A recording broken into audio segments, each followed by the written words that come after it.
Alright guys, Tom Weber is going to introduce our speaker today, so the floor is yours. Thank you for that introduction.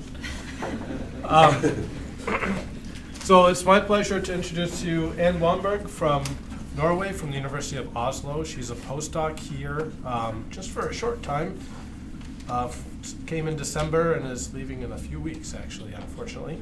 But maybe we can convince her to come back if we're all nice to her, so try to be nice to her. So she has her PhD from the University of Oslo in 2012, I think, and has an expertise in sonar signal processing, I would say, that she has brought here with her, and we're trying to exploit as we work on our broadband acoustic processing techniques and things like that. And she's interested in gas seeps as well as many of us here.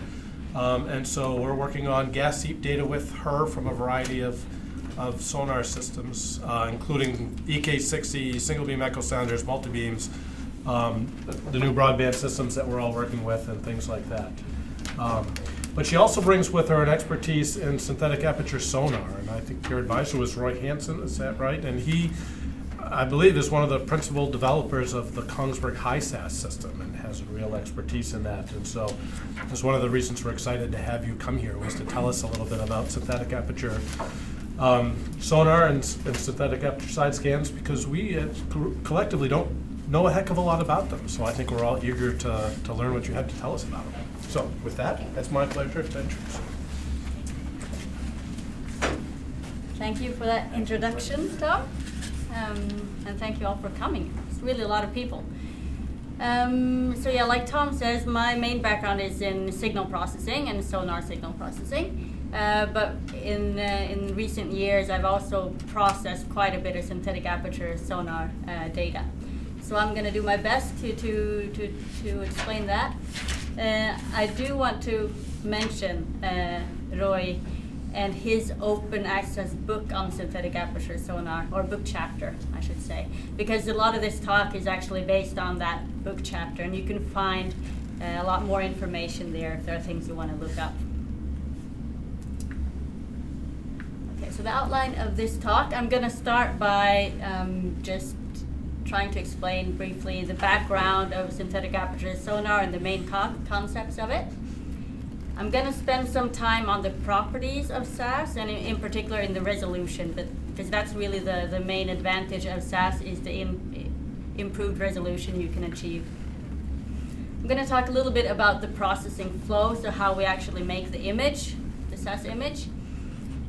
There are definitely some challenges and limitations, and I'm going to talk a little bit about those and maybe point to how they're often resolved. And just list some possible applications, sort of known applications, and also some future applications that we think might be possible. And I'll show quite a bit of images from the high SAS system developed by Kongsberg Maritime and FFI. Okay. So a brief background. So synthetic aperture sonar is inspired by, or kind of comes from, synthetic aperture radar, if you're familiar with that. And synthetic aperture radar sort of started in the 1960s, the mid-60s. And synthetic aperture sonars came about 20 years later, in the mid-80s, with a couple of experimental systems. But it's not until in recent years that commercial systems have started becoming available. And the concept of SAS and SAR is kind of illustrated here. You travel along a path, here with a sonar, because it's SAS, and instead of using, well, you only have a limited physical size of your array, but you use the motion of the platform to synthesize a really long array, and that enables you to get really high resolution. So before I can explain SAS, let me just review briefly sort of conventional side scan and sector scan sonars that may be used for imaging, and their limitation, because that motivates SAS. So here I've tried to illustrate a sonar. Typically a SAS will be mounted on an AUV or some kind of towed platform, but usually you want to be near the seafloor when you're imaging, so it's often on an AUV. So the AUV travels along a path here. I call this the range axis, or the cross-track axis, some people call it. And you transmit pings. And each ping then becomes a line, and you put these lines together in the end to form a two-dimensional image. And you're probably all familiar with sidescan. But there are some basic limitations, if you can call it that. And first, if we look at the resolution is basically given by the beam angle. So here's this angle here. And just looking at one of those, the opening angle here, beta, is roughly equal to the wavelength divided by the aperture size d. And that gives you your azimuth or angular resolution. So, range and azimuth. I won't worry much about the range resolution because that doesn't change for synthetic aperture sonar or conventional sonar. It's the same. It's either the length of your pulse, or usually in a SAS you will use a broadband system and transmit a chirp and then match filtering on reception, and you get a range resolution that is C, speed of sound, divided by 2 times the bandwidth. But more interesting is the azimuth or angular resolution. And in a sidescan sonar, it's given by the range, well, roughly by the range, or the distance from the sonar to your imaging object pixel, multiplied by your opening angle. And as we can see, of course, it gets worse with range. So the resolution degrades with range. That's something we really don't want. The resolution depends on the aperture or the receiver. I'll use those words interchangeably. Aperture, receiver, antenna, often used in radar. It's dependent on the aperture size. So the bigger the better, but it's often very impractical to have a huge receiver array, especially on an AUV. The resolution depends on frequency, because you have the wavelength here. For a higher frequency, you get a shorter wavelength, and you get a narrower beam, better resolution. So for better resolution, you either have to increase your frequency, which isn't always a good idea, because that again limits your range, because higher frequencies are attenuated more quickly in the ocean. Or you can increase the aperture size, and that's what we'll do with the synthetic aperture sonar. Just briefly show you, if you didn't, or you can also have a sector scan sonar, and I'm introducing that because synthetic aperture sonar in a way is a combination of side scan and sector scan sonar. So for each ping here, you can do more than just a line. So you can, if you have a phased array with many receivers, you can form a 2-dimensional image from each ping. That's done through beamforming, and I'm going to completely skip that in this talk. But sector scan has the same basic limitations as side scan, with the range resolution with the resolution that decreases with range. So synthetic aperture sonar. The idea, as I said, is to synthesize a really long array using platform motion. And what it gives you is really nice high-resolution images of the seafloor or objects on the seafloor. Really not interested in water column imaging, or I should say, at least it's not a common application. So just to illustrate a little bit about how we get the resolution we get in SAS imaging. If you imagine that these dots here are pings as the platform moves, and you're imaging an object at range 1 and range 2. So you get range-independent resolution in SAS, and that's one of the main sort of properties of SAS. And the way you get that is you let the synthetic aperture length vary as a function of range. So at R2, this point is actually seen by all 3 pings, while this point is only seen by ping 1 and ping 2. And that means that you can have a longer synthetic aperture array, or that would correspond to a longer physical array if you're using a normal sonar, for a longer range. And the length of the synthetic aperture, ideally you would have as long a synthetic aperture as possible. but it's limited, and it's limited by the field of view of the individual elements in your receiver array. So the size of this one. You can write, I call it L. It's basically the opening angle here times the range you're at, and you can insert lambda over D for the opening angle, where D is the size of a single element. Okay. Another interesting property of SAS is it's actually frequency independent, the resolution. Normally, if you increase your frequency, you get better resolution, and the other way around. In SAS, if you use a lower or a lower frequency, you're going to get a wider opening angle, which traditionally means poorer resolution.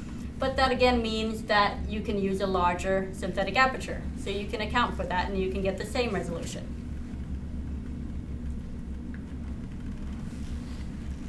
Okay. And that Yeah. resolution is cross-track too? It's independent of frequency? The cross-track resolution doesn't change depending on whether you have a SAS or side scan. So no, that's still just C over 2 times the bandwidth. Yeah. So one more slide on SAS image resolution, I think. So just to try and define what really is, what kind of resolution can we expect from a synthetic aperture sonar. So, well, first of all, this image, here I'm trying to illustrate that in a side scan sonar, you would try and have a narrow beam. In the case of a synthetic aperture sonar, you're actually trying to get a wide beam, and that's to be able to have a long synthetic aperture in the end. So that is important to take into account when you design your sonar. And then if we recall, for a sector scan or side scan sonar, the azimuth or angular resolution, which is sort of the width of one of these cells, is roughly given by the range you're at times the opening angle here. And we can do the exact same calculation for the synthetic aperture sonar. The only difference is you still have the range, you have your lambda, your D becomes the length of the synthetic aperture, which is L, but you also have a factor of 2. And that's a little tricky, and it has to do with that the transmitter and receiver are both focused because of the movement of the platform. I don't have a better explanation for that right now, and I haven't derived it here, but there is a factor of 2 there. And if you insert then for L and for beta, you get this number for the azimuth resolution of a synthetic aperture sonar. And that's one of the main results in SAS.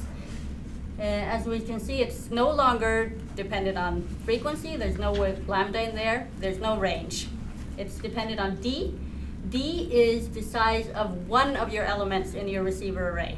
So no longer your entire physical array, but just one of the elements. You will typically, I probably forgot to mention that, typically you have a multi-receiver system. So you will have an array of receivers. So D is the size of one of them. And in a typical system, D might be 1 to 5 centimeters, something like that. So you're getting resolution in the order of a centimeter or a few centimeters. That is, I should mention, for full-length synthetic aperture. Sometimes you can't use the full length for one reason or another. That might be navigation errors, it might be signal-to-noise ratio, it might be that you're not seeing an object from all of your pings. Then you have to shorten your synthetic aperture and you get a number that's lower. Feel free to ask questions if I'm being unclear. By the way. Okay. So just a short illustration of the way an image is formed in SAS. You travel along your path. For each ping, you form a 2-dimensional sector scan image that's focused using beamforming, conventional or another type of beamforming. Here is an example where I have 3 pings. So this would be a side scan image. You combine them coherently in the end to form a high resolution SAS image. And this is an actual SAS image of a sunken oil tanker. This is from Kongsberg Maritime. And this is the actual side scan image that I've processed. And in all fairness, this isn't a very good side scan sonar because it wasn't designed as a side scan sonar, so it has that really wide opening angle and a poor resolution. So, okay, I won't spend much time on this. This is just to illustrate the processing flow of SAS. So you have your raw sonar data. Navigation is kind of the key challenge to SAS, because when you no longer have a physical array, you have to know exactly where all of your receivers are. So navigation becomes a huge task. So motion estimation, you need to compensate for that motion if you've had pitch and roll, if you haven't traveled in a straight line. The beamforming step can be done in the frequency domain or the time domain, but that is just how you form your images. After beamforming, you will typically do what is called autofocus, which is basically improvement of your navigation in post-processing. And then if you have an interferometric system, you can create a bathymetry. If the autofocus is an improvement of the navigation, I would equate that to going back, if you're doing time domain beamforming, to adjusting the time delays very slightly. Yeah. Is there a loop back to the beamforming, or is it not that way? Do you know what I mean? Not really. I think I'm not too into the autofocus techniques. I know one way is to cross-correlate data from the different receivers. And that again will reduce your resolution because it won't. It will reduce your coverage rate because you will go slowly enough with the sonar to where you have lots of overlap in your data, and then you can use cross-correlation between receivers to adjust for small errors like that. So I don't think it feeds back into the beamforming again. I think it just corrects the images themselves. Okay. Yeah. Although there could be, there are certainly details of it I don't know. So.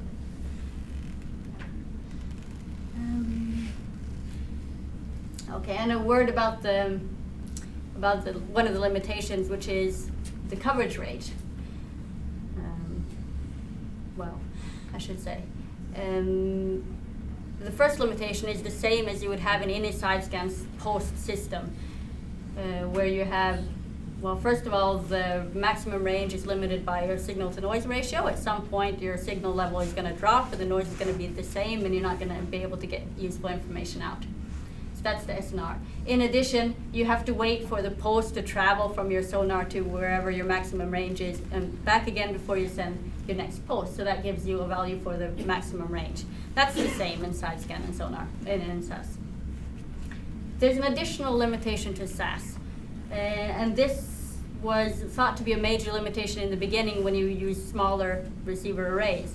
And that is that there's a spatial sampling criteria that says that you're not allowed to move more than half your physical aperture length between pings.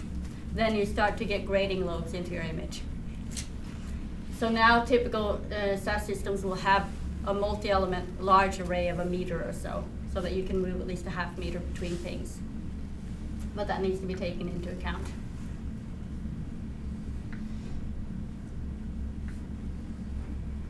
Okay.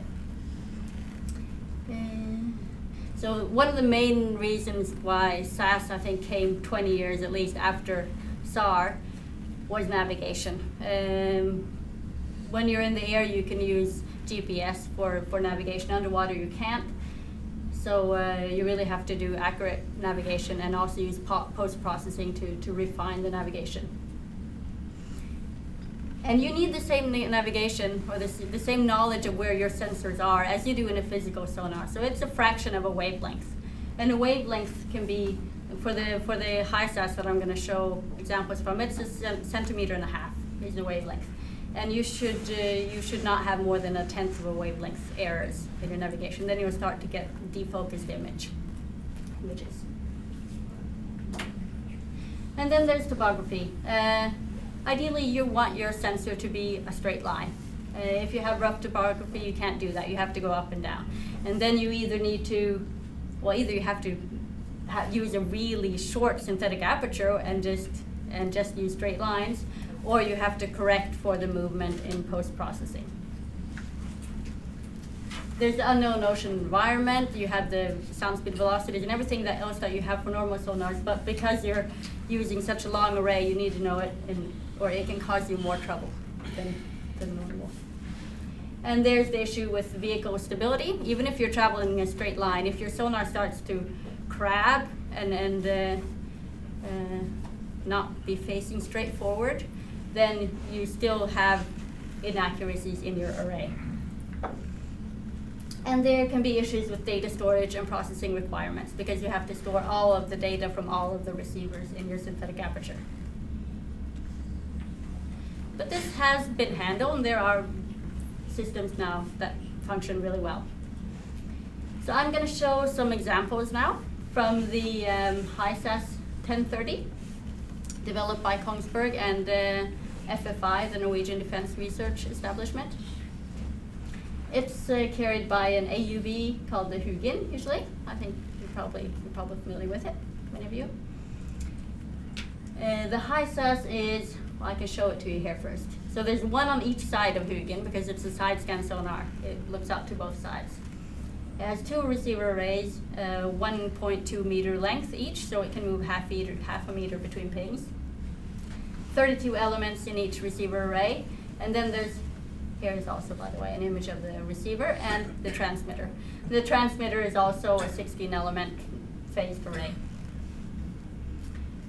Center frequency is 100 kilohertz, bandwidth 30 kilohertz. The angular resolution is roughly 3 centimeters. The range resolution is roughly 3 centimeters. It's actually much better, but they downsample to get a square cell size. Maximum range when traveling at 2 meters per second is about 200 meters, and you get that out to both sides. You get a swath of 400 meters. And the area coverage rate is about 2 square kilometers per hour. Okay,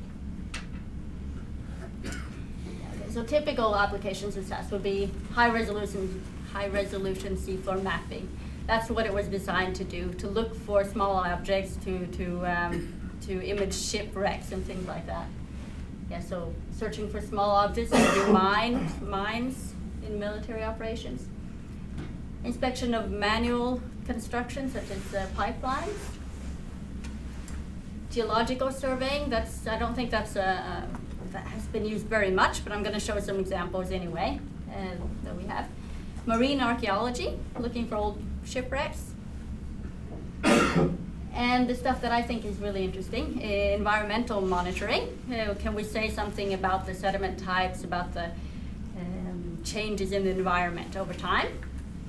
And potentially gas seep detection. Okay, so now just some examples. This is, I showed this one before. This is a wreck. I think this is a really nice example. We often use it. This wreck is 68 meters long. I think it's 9 meters across or something. Just to give you an idea of the resolution, I think it's nice. You can see the two masts here. You can even see the shadow of the mast. Yeah. That's what it looks like. Here's an example again from Kongsberg with a pipeline. And this is a rope or a wire that was on the seafloor. Okay, this image is, so this is from the University of Bergen. I worked there for a while and I got to be on a cruise. And I'll tell you a little bit about this one because I think it's really interesting. We were out in the North Sea and we were surveying the area above Sleipner. The area is called Sleipner. It's above the Utsira Formation.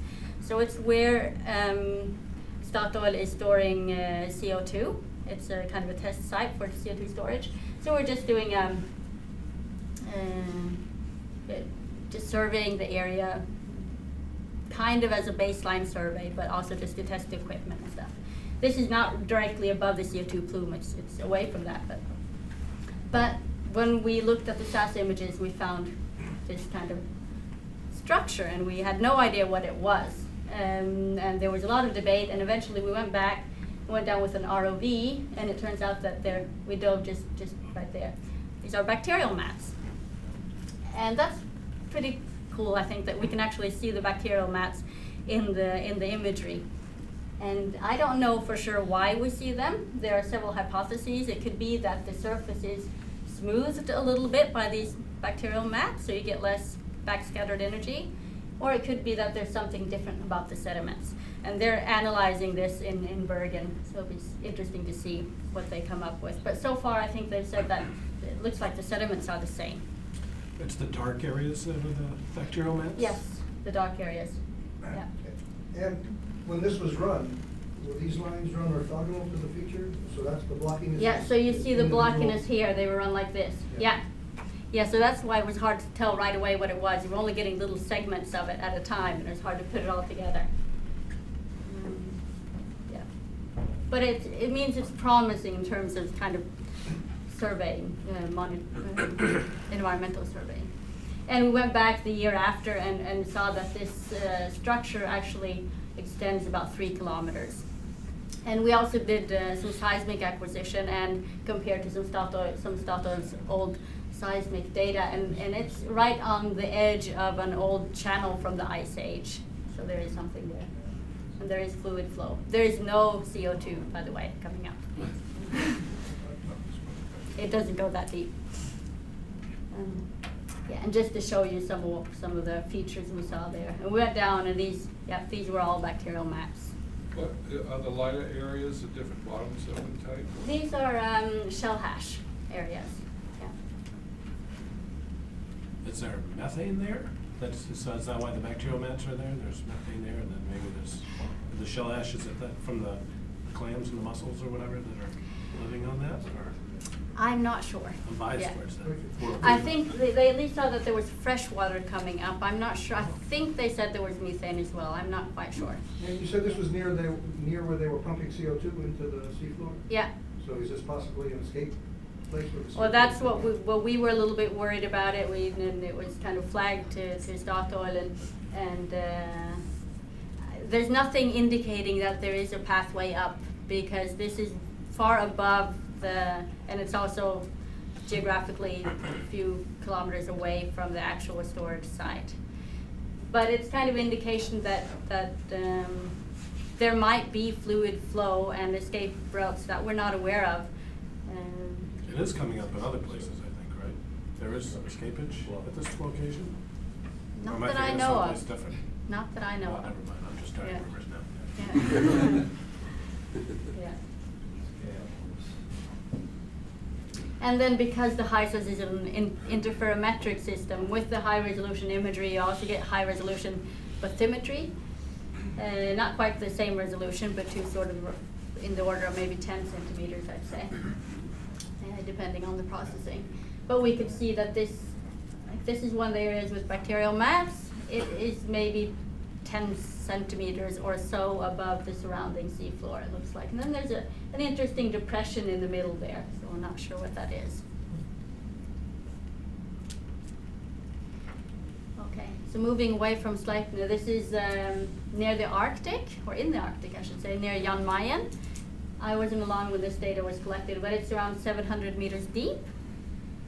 And these are lava flow structures, I've been told. I can't tell you much about them. I just think they're really pretty images. You can overlay the bathymetry. So these are just examples where SAS can be used to really understand what's going on in the deep sea. What's the range on the depth there in that color scale? Yeah. So that's 764 meters at the bottom and 746 meters at the top.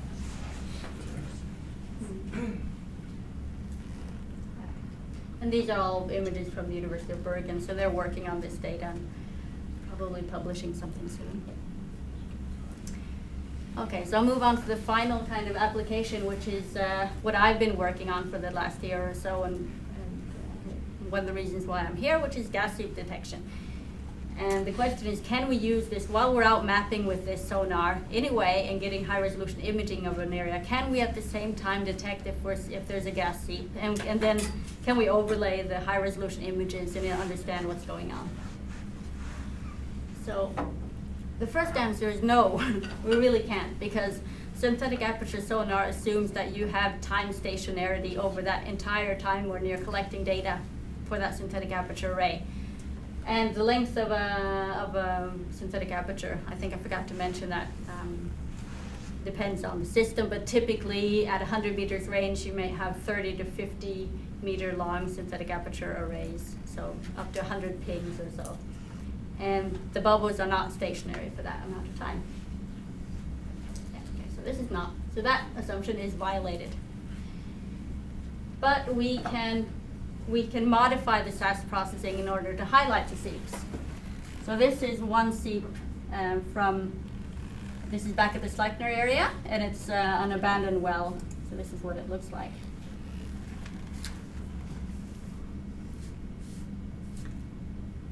Yeah. And we saw this seep with the EK60, by the way.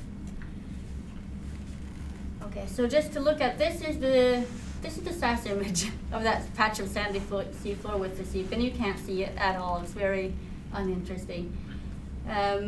What we then tried to do was also compute what we call non-coherent SAS, which is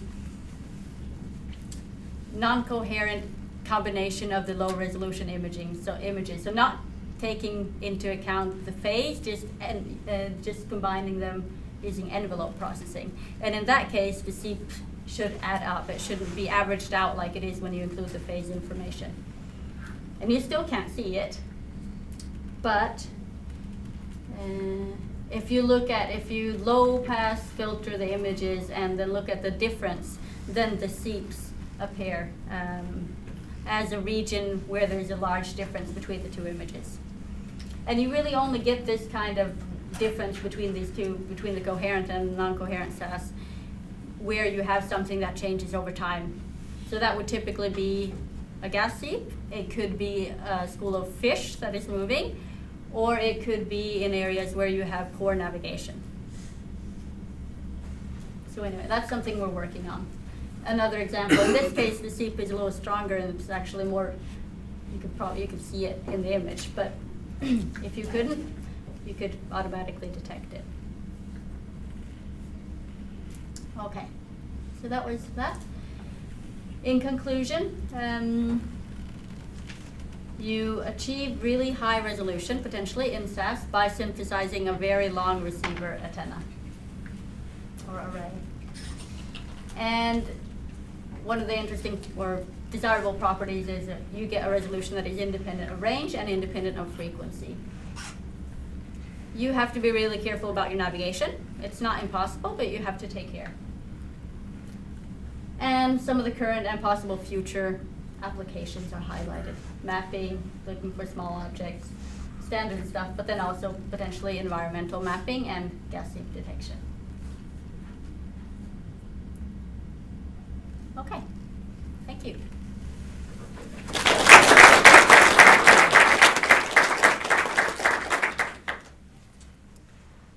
Questions? I have a question. Yeah.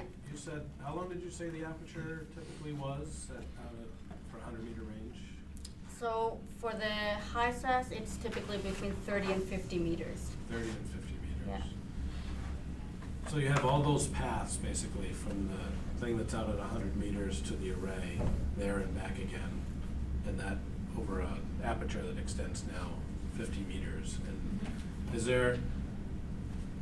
is this application really restricted to deep kind of well-behaved waters where the sound speed structure doesn't totally distort what's going on? Are there issues trying to use it like in the littoral zone or out here on the shelf or something like that? I don't know how deep it is there. I know they've used it quite a bit in shallower waters and they get nice results, but it is challenging in shallower waters because you get multipath and things like that. Yeah. And as well as other changes. You have to in make some moment. assumptions about the stability of the medium that. Yeah, you do. You do. And I'm not sure exactly how they do it, if it's kind of a trial and error or if they have kind of shallow water, deep water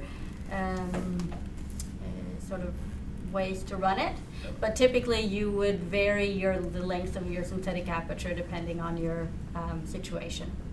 So when I say 30 to 50 meters at 100 meters range, that is, so 50 meters is using the full synthetic aperture and 30 meters is using 2/3 of, well not exactly 2/3, but there's a parameter in there that you adjust according to your kind of environment.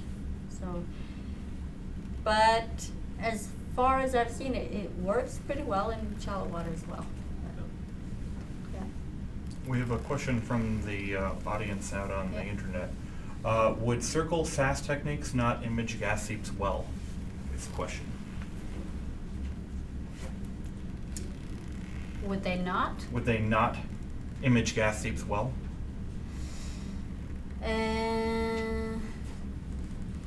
Wait, what was the I'm- question? Would circle SAS? Circular SAS, so you can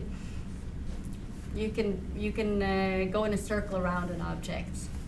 Oh, okay. That's- People do I this? don't know much about circular SAS. I saw, I don't know much about it really. But you would you'd still be combining data from multiple pings. This way. And you would still have to assume time stationarity between your different pings. So I think it would fail in just the same way really. But I don't know if maybe you know something I don't. So how many pings do you get on an object that's, 100 meters out of range? So at 100 meters range, typically, okay, so 100 meters range, you would use maybe, say 30 pings in 30 your. pings. And is there a minimum number of pings? That's it. 3 probably is a minimum, but to make an effective image, do you have to have some minimum number of pings to really get rid of the fuzziness? So it's a sliding scale really, because the resolution depends on the length of your synthetic Yeah, aperture array. So if you only have 3 elements, you're going to get a little bit of an improvement compared to conventional side scan, but not very much. And then again, you've designed a side scan that's not very good for side scan. So I'd say if you can't combine more than 10 pings, I'd probably say it's not a very good system. So I always sort of envision SAS as something that you would want to use to get, say, 500 meters range and reasonable resolution, because it seems like we do fairly well with regular side scans out to 100 and maybe even 200. Is 100 or 200 sort of becoming the limit for these things commercially? There are a number of commercial systems, and I don't know them all that well, but I know there are more low-frequent versions that have ranges out to definitely a few hundred meters. Yeah, so that would be be a design choice, and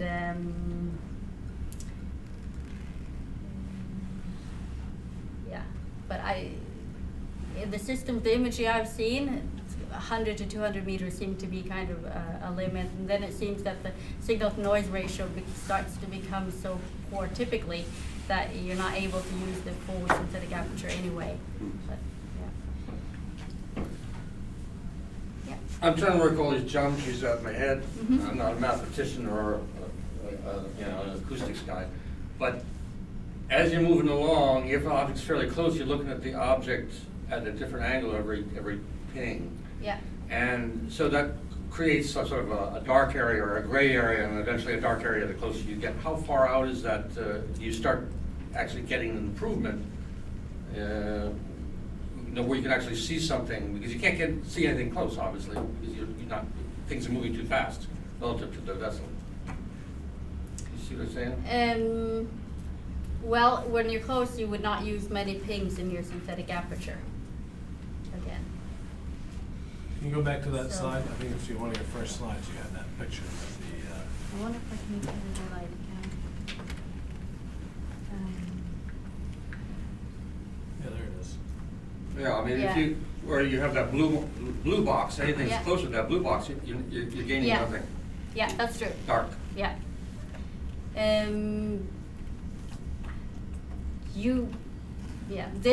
The geometry maybe looks a little exaggerated here because you get improvements after 20 meters when you hit the seafloor. Pretty much, yeah, you do. But Mm. closer than that, not. It's- No, I mean, no, if you're too close, then you do, at a certain range, you only have a single ping, but that's typically only in the water column.